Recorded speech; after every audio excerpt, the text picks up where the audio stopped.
Students, आज का जो इम्पोर्टेंट न्यूज़ है उनको हम रीड करेंगे। फर्स्ट न्यूज़ है इकोनॉमी ग्रोथ के बारे में। एवरी मंथ बेसिस के ऊपर ministry of static and programme implementation के द्वारा इकोनॉमी के जो डाटाज हैं उनको रिलीज किया जाता है। तो उसी के थ्रू आप देखिए कि मई मंथ का जो इंडस्ट्रियल आउटपुट ग्रोथ के डाटा हैं उनको यहाँ पे बताया गया कि लास्ट 5 मंथ के कंपैरिजन के अंदर में इंडस्ट्रियल आउटपुट ग्रोथ है उसमें इंक्रीज हुआ है। तो क्या स्टूडेंट सभी सेक्टर्स के अंदर में इंक्रीज हुआ है या कुछ स्पेसिफिक एरियाज़ के अंदर में ये इंक्रीज है? तो आप देखिए कि जो मैन्युफैक्चरिंग का जो एरिया है, इलेक्ट्रिसिटी का एरिया है, कैपिटल एंड कंज्यूमर गुड्स का एरिया है, हर एक सेक्टर के अंदर में यहाँ पे इंक्रीज है वो देखने के लिए मिला। बट इस कैलकुलेशन के अंदर में जो माइनिंग का एरिया है उसको भी ऐड किया जाता है और माइनिंग एरिया के अंदर में जो डिक्लाइन है प्रीवियस कुछ मंथ से जो डिक्लाइन है वो यहाँ पे ऑब्जर्व हुआ है। क्या हमें मंथली बेसिस के ऊपर जो इकोनॉमी के जो डाटा हुआ करते हैं उनको मेमोराइज है वो रखना चाहिए? क्या यूपीएससी आपसे क्वेश्चन पूछ सकता है क्या? तो आप देखिए कि किसी भी एक फाइनेंस ईयर के अंदर में 12 मंथ का जो समय हुआ करता है और 12 मंथ के डाटाज को आप किस तरीके से मेमोराइज है वो रख पाओगे, एक डिफ़िकल्ट टास्क रहेगा आपके लिए। यूपीएससी मंथली बेसिस के ऊपर में क्वेश्चन है वो भी नहीं पूछता है, बट आपको ट्रेंड है उसके बारे में ज़रूर से जानकारी होना चाहिए। कंटिन्यूस अगर आप देखिए कि इंडस्ट्रियल आउटपुट ग्रोथ है उसमें इंक्रीज हुआ है तो उसके बारे में आपको पता होना चाहिए, या कंटिन्यूस यहाँ पे डिक्लाइन है तो वो भी आपको जानकारी है वो होना चाहिए, क्योंकि यूपीएससी ट्रेंड्स के बेसिस के ऊपर में आपसे क्वेश्चन है वो पूछ सकता है। यहाँ पे और क्या मेंशन है, यहाँ पे मेंशन है आईआईपी इंडेक्स के बारे में। आप देखिए आईआईपी इंडेक्स को कैलकुलेट करने के लिए जो होलसेल प्राइस इंडेक्स को यूज किया जाता है, तो होलसेल प्राइस इंडेक्स को डिसकंटिन्यूस करने का जो डिसीजन है वो लिया गया है और उसकी जगह पे एक नया इंडेक्स है वो इंट्रोड्यूस किया जाएगा, वो है producer price index. Producer price index जिससे कि जो प्रेजेंट कंटेक्स्ट को देखते हुए बेटर वे के अंदर में कैलकुलेशन है वो किया जा सके, तो प्रोड्यूसर प्राइस इंडेक्स है वो नया इंडेक्स यहाँ पे एग्जिस्टेंस में आएगा। रिसेंटली आप देखिए कि इकोनॉमिक ग्रोथ के जो डाटाज हैं जो हम कैलकुलेट किया करते हैं या डिफरेंट डिफरेंट इंडेक्स रिलीज हुआ करते हैं, इनका जो बेस ईयर है उसके अंदर में भी चेंज हुआ है। 2022 और 23 का जो ईयर है उसको यहाँ पे बेस ईयर के रूप से कंसिडर किया गया, जिससे कि रियल टाइम बेसिस के ऊपर में जो कैलकुलेशन है वो किया जा सके। तो ये तो हमारा इकोनॉमिक जो आउटपुट है उससे रिलेटेड न्यूज़ था। नेक्स्ट न्यूज़ है अफगानिस्तान और पाकिस्तान के बारे में।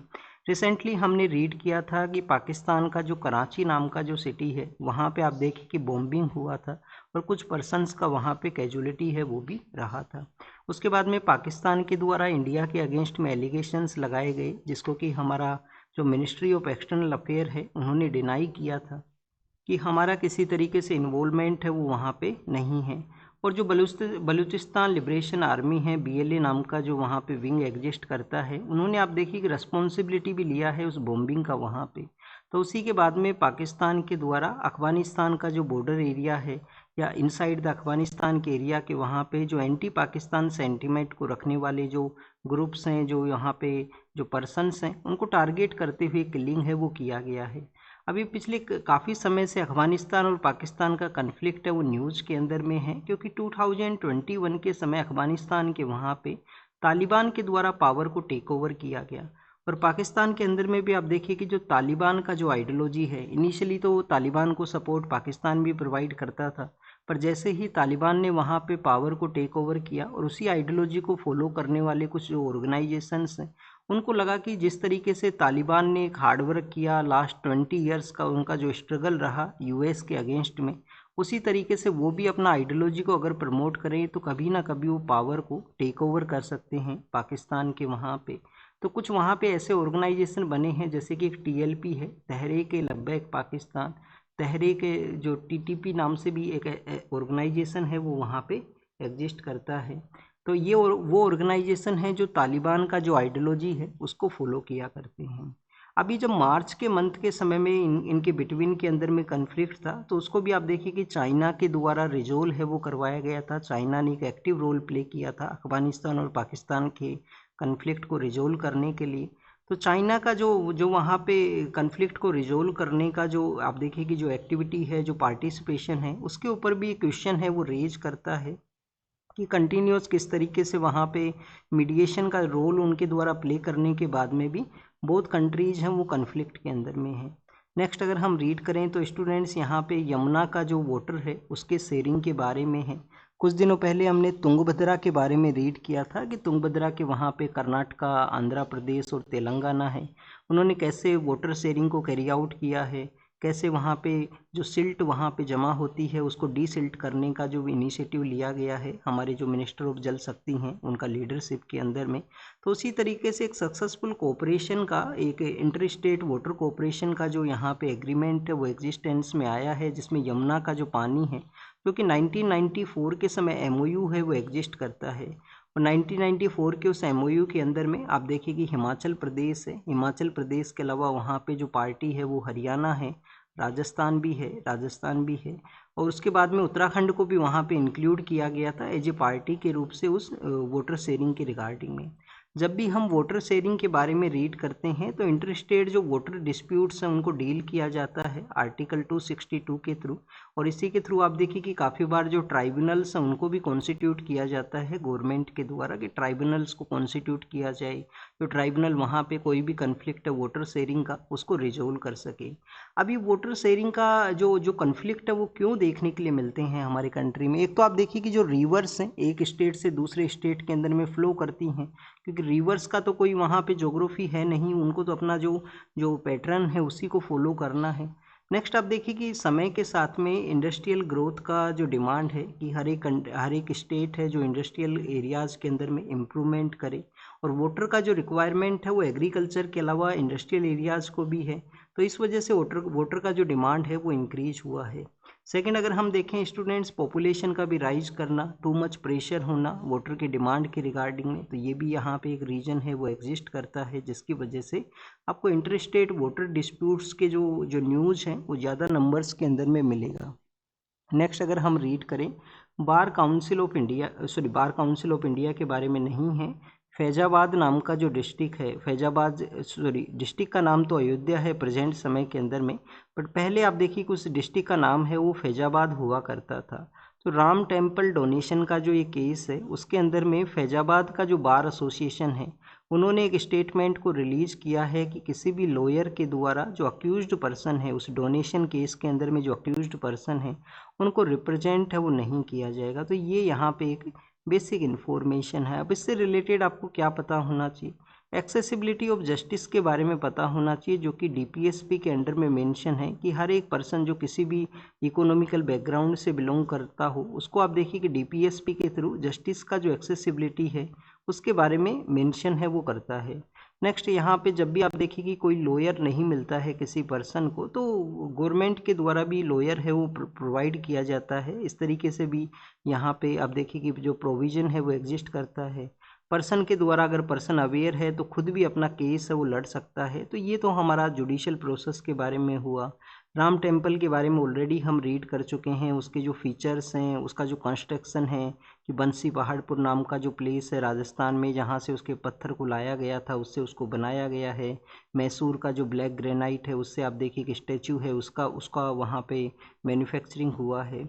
नेक्स्ट अगर हम रीड करें स्टूडेंट, जम्मू एंड कश्मीर के अंदर में जो अनंतनाग का एरिया है वहाँ पे एक एरोमेटिक प्लांट हुआ करता है लेवेंडर, तो उसका जो कल्टीवेशन है, जो हार्वेस्टिंग है, उसको यहाँ पे मेंशन किया गया। अब आप देखिए कि लेवेंडर नाम का जो ये प्लांट है, ये फ्लावर प्लांट है, ये किस में यूज हुआ करता है? ये अपना एरोमेटिक जो प्लांट है तो इसका वैल्यू हुआ करती है स्पेशली जो ब्यूटिफिकेशन के जो प्रोडक्ट होते हैं जैसे कि शैम्पूज, परफ्यूम, सोप्स जो हुआ करते हैं उसके अंदर में इसको यूज है वो किया जाता है। और इसका जो कल्टीवेशन है वो इंक्रीज हो, लार्जर वे के अंदर में इसको उगाया जाए, तो उसके लिए आपको काफ़ी बार एक पर्पल मिशन है वो भी न्यूज़ के अंदर में मिलेगा कि इस पर्पल मिशन के थ्रू लेवेंडर का जो यहाँ पे कल्टीवेशन है वो नंबर ऑफ एरिया के अंदर में इंक्रीज हो। तो मिशन का नाम क्या है? पर्पल मिशन है उसका नाम यहाँ पे। नेक्स्ट आपको यहाँ पे एक बेसिक इन्फॉर्मेशन अब आपको पता होना चाहिए, आपको एक होमवर्क दे देते हैं कि ये जो लेवेंडर का जो प्लांट है वो क्या इंडिया का नेटिव है क्या, या कहीं अदर कंट्री से हमारे द्वारा लाया गया है और उसका जो कल्टीवेशन है, हार्वेस्टिंग है वो किया जाता है। तो ये आप ज़रूर से बताना, ये आपका यहाँ पे होमवर्क है।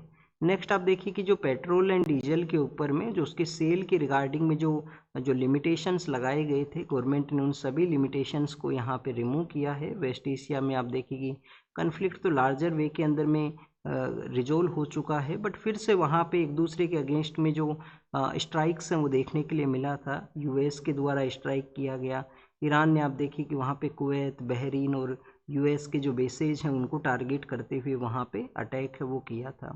नेक्स्ट जो न्यूज़ है वो है वाइल्ड लाइफ के बारे में। आप देखिए कि हमारी कंट्री के अंदर में अलग अलग तरीके के जो वल्चर हैं वो पाए जाते हैं। तो वाइट रम्प्ड वल्चर हैं, उनको यहाँ पे कैप्टिव वे के अंदर में ब्रीड किया गया था कि कैप्टिव वे के अंदर में उनको यहाँ पे वो बड़े होते हैं। उसके बाद में उनको वाइल्ड लाइफ एरिया के अंदर में रिलीज करने के बारे में था, तो उनको रेडियो टैग किया गया जिससे कि उनको ट्रैक किया जा सके। और जो इलेक्ट्रिसिटी का वायर है उसके कॉन्टैक्ट में आने की वजह से यहाँ पे उनका जो डेथ है वो हुआ है। तो ये बेसिकली डेट वल्चर के बारे में मेंशन है। वल्चर का काफ़ी सारी वैरायटी हैं जो इंडिया के काफ़ी सारी जो इनका वेरिएशन का जो स्पीसीज हैं वो इंडिया के अंदर में मिला करती हैं। नेक्स्ट आपको क्या पता होना चाहिए, नेक्स्ट आप देखिए कि कैपिटल ब्रीडिंग का जो कॉन्सेप्ट है उसके बारे में यहाँ पे मेंशन है। मधुमलाई टाइगर रिजर्व के बारे में मेंशन है जो कि तमिलनाडु के वहाँ पे है, मधुमलाई का जो एरिया है। और ये जो नीलगिरी बायोस्फीयर रिजर्व का एरिया है वहाँ पे ये मिला करते हैं, तमिलनाडु के वहाँ पे ये इंसिडेंट हुआ है, वल्चर का ये डेथ हुआ है।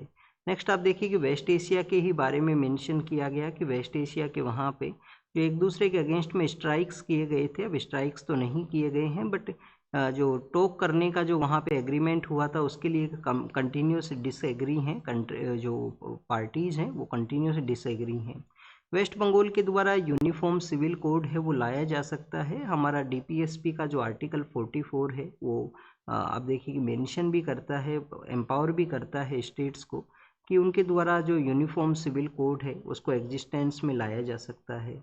अब यूनिफॉर्म सिविल कोड के बारे में हम देखें तो हमारा जो सिविल प्रोसेस है वो सभी पर्सन्स के लिए एक यूनिफॉर्म यहाँ पे रहे, उसमें कोई डिफरेंस है वो नहीं होना चाहिए।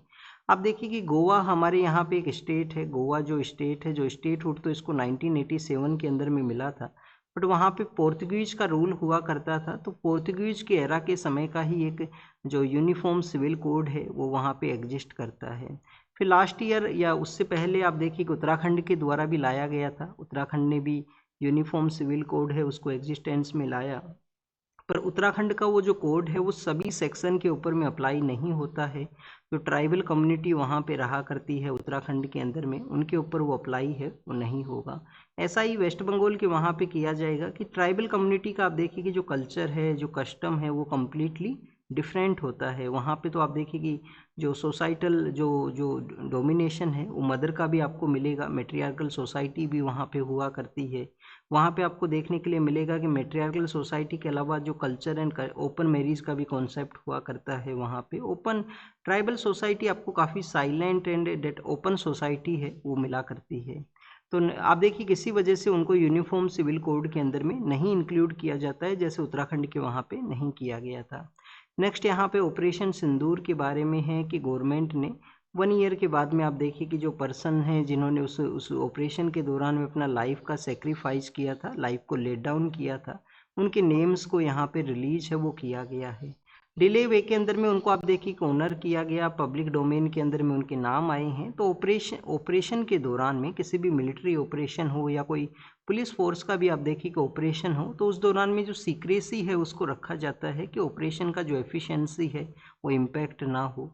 बट यहाँ पे जो अकाउंटेबिलिटी जो डिसाइड करना है वो तो पब्लिक के थ्रू करना है। तो आप देखिए कि उसी के बारे में है कि जो रिलीज नेम का जो रिलीज है वो समय से यहाँ पे किया जाना चाहिए था, जिससे नेम रिलीज हो तो पब्लिक यहाँ पे उस ऑपरेशन के रिगार्डिंग में जो अकाउंटेबिलिटी करना है, जो डिसाइड करना है वो यहाँ पे कर सके। और गवर्नमेंट का भी एक यहाँ पे एक ऑब्जेक्टिव है कि पब्लिक के लिए ही तो बेसिकली गवर्नमेंट है ना, तो पब्लिक के रिगार्डिंग में जो भी यहाँ पे डिसीजंस लिए गए हैं वो कम्प्लीटली एक ट्रांसपेरेंसी है वो होना चाहिए।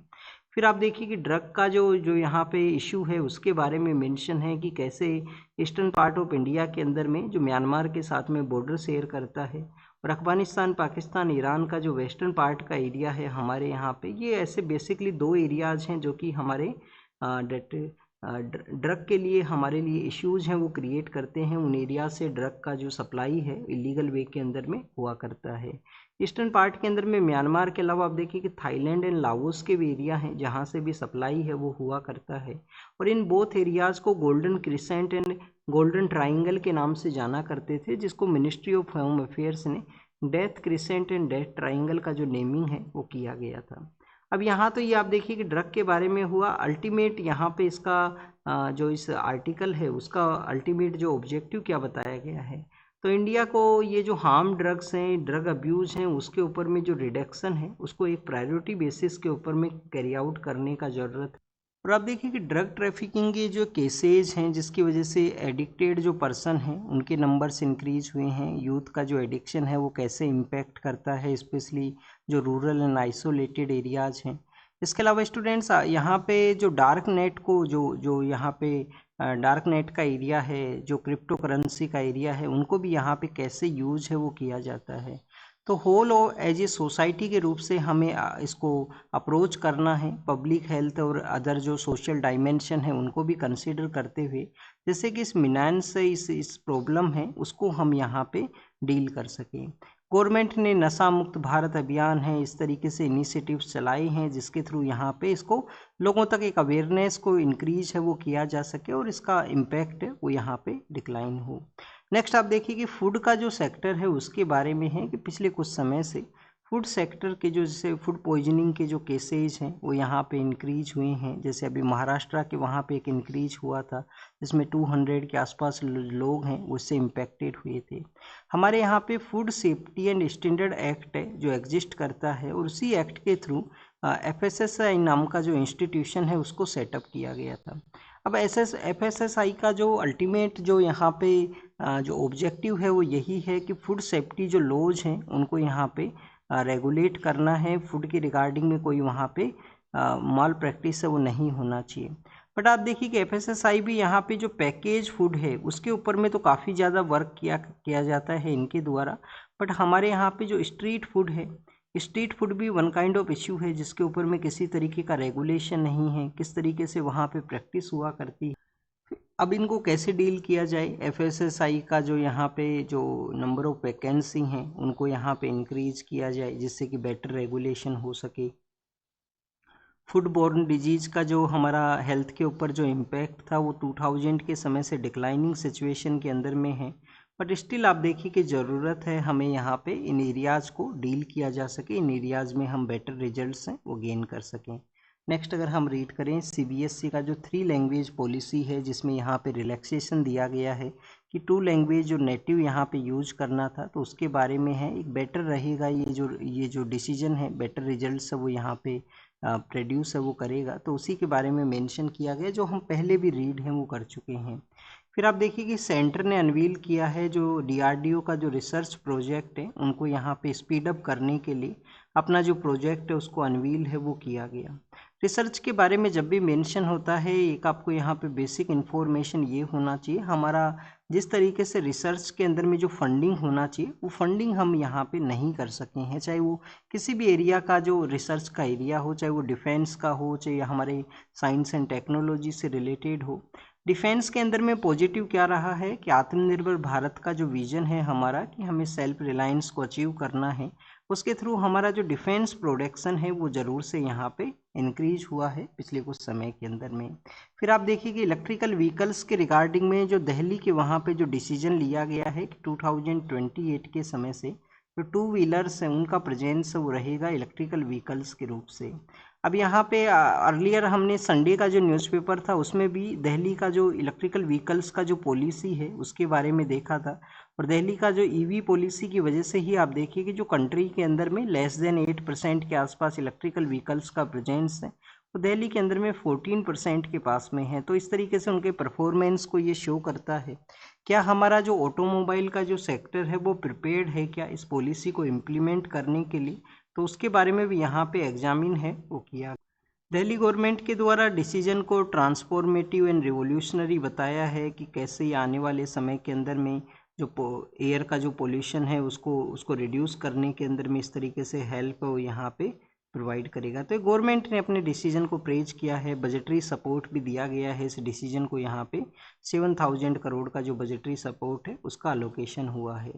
नेक्स्ट आपको क्या पता होना चाहिए, आपको NIAFF फंड के बारे में पता होना चाहिए। NIAFF जो फंड है वो क्या है, national investment and infrastructure fund है जो कि अपकमिंग आप देखिए कि गवर्नमेंट के जो अनाउंसमेंट हुआ करते हैं उसके लिए इसको यूज है वो किया जाता है। 30,000 करोड़ का जो उसमें एडिशनल इन्वेस्टमेंट है उसको अलाउ किया गया है, नया फंड है वो क्रिएट किया गया है। अल्टीमेट पर्पज़ क्या है, नया इंफ्रास्ट्रक्चर को डेवलप करने के लिए उसको यहाँ पे सपोर्ट रहे सोवरिन जो वेल्थ फंड है उसके थ्रू में। तो इंफ्रास्ट्रक्चर सपोर्ट के लिए NIFF का जो एडिशनल इन्वेस्टमेंट फंड आया है जिसमें 30,000 करोड़ का सपोर्ट हुआ है। नेक्स्ट आप देखिए कि गजा स्ट्रिप के बारे में है। 2 चिल्ड्रन से उनका डेथ हुआ है, जो 4 लोग इजराइल का स्ट्राइक की वजह से वहाँ पे डेथ किए हैं।